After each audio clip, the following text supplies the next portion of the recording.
Jeshi la Tanzania dhidi ya jeshi la Kenya. Utofauti wa kijeshi, nguvu, mbinu na siri zisizosemwa. Afrika Mashariki kuna mataifa mawili makubwa yenye historia ndefu ya kijeshi, yenye mafunzo tofauti, silaha tofauti na falsafa tofauti za ulinzi. Na leo hatuangalii vita, tunaangalia nguvu, mbinu, utofauti wa kiundani kati ya jeshi la ulinzi la wananchi wa Tanzania JWTZ dhidi ya jeshi la ulinzi la Kenya KDF. Je, ni lipi lina nguvu zaidi? Na je, ni lipi lina uzoefu wa vita halisi? Na ni nchi ipi imejijenga kimkakati zaidi kijeshi? Tukianza na jeshi la wananchi la Tanzania JWTZ, lilianzishwa mwaka 1964 baada tu ya muungano wa Tanganyika na Zanzibar. Jeshi la Tanzania lilijengwa juu ya falsafa ya uzalendo, utii kwa raia, kutotumika kisiasa, kujilinda sio kushambulia. JWTZ limejikita zaidi kwenye ulinzi wa taifa kuliko mashambulizi ya nje. Na kwa upande wa jeshi la Kenya, yani KDF, jeshi la Kenya lilianzishwa mwaka 1963 mara tu baada ya uhuru. Tofauti na Tanzania, KDF limekuwa likijihusisha zaidi na operesheni za nje na lina ushirikiano mkubwa na mataifa ya magharibi, yani Marekani na Uingereza, na pia limejikita kwenye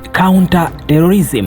Uzoefu wa vita kwa upande wa Tanzania, JWTZ limewahi kupigana vita kamili dhidi ya Uganda 1978 mpaka 1979 na kumng'oa dikteta Idi Amin na kutoa ardhi ya adui na kuisimamia. Hii vita ya taifa dhidi ya taifa. Uzoefu adimu Afrika Mashariki. Kenya KDF limejihusisha mara nyingi na mapambano dhidi ya makundi ya kigaidi, yani Al-Shabaab, na pia operesheni ya Somalia. Huu ni uzoefu wa vita za kisasa dhidi ya magaidi, si vita ya moja kwa moja ya mataifa. Tukiangalia silaha na teknolojia, Tanzania silaha nyingi hutoka nchini China, Urusi, Ulaya Mashariki. Artillery ya masafa marefu, jeshi la anga lenye ndege za kivita mfano JF-17. Mkazo kwenye nguvu ya ardhi. Tanzania ina jeshi lenye nguvu ya kupambana uso kwa uso, convention warfare. Na kwa upande wa Kenya, silaha kutoka Marekani, Uingereza, Israeli, teknolojia ya kisasa ya drone, intelligence, jeshi la anga lenye ufanisi mkubwa. Kenya ina jeshi la kisasa lenye akili,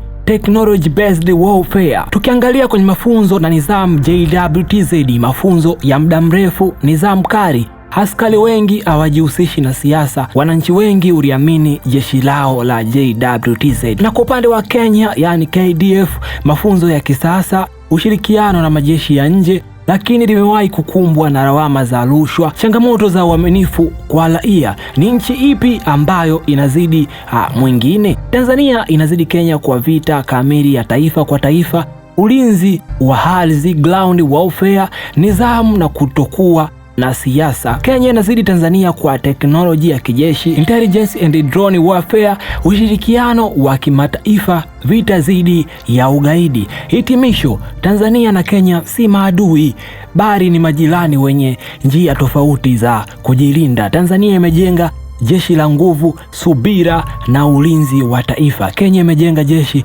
la teknolojia, kasi na mapambano ya kisasa. Swali si nani ni bora zaidi, bali ni nani angefanikiwa zaidi kulingana na aina ya vita. Kama umependa mada hii, like, comment, subscribe. Niambie kwenye uwanja wa comment au kwenye comment section, wewe unaona ni jeshi lipi lina mkakati bora zaidi Afrika Mashariki? Hii ni MTO au Mega TV Online. Hakikisha umesubscribe, yani umegusa hiyo alama nyekundu iliyoandikwa subscribe. Upande wa chini hapo wa video yako kuna neno limeandikwa subscribe lenye maandishi mekundu. Hakikisha umesubscribe na umeturn on alama ya kengele ili uwe unakuwa kwanza kabisa kuzipata makala kama hizi na video kama hizi ambazo tunazipandisha hapa kwenye kituo chetu au chaneli yetu ya Mega TV Online.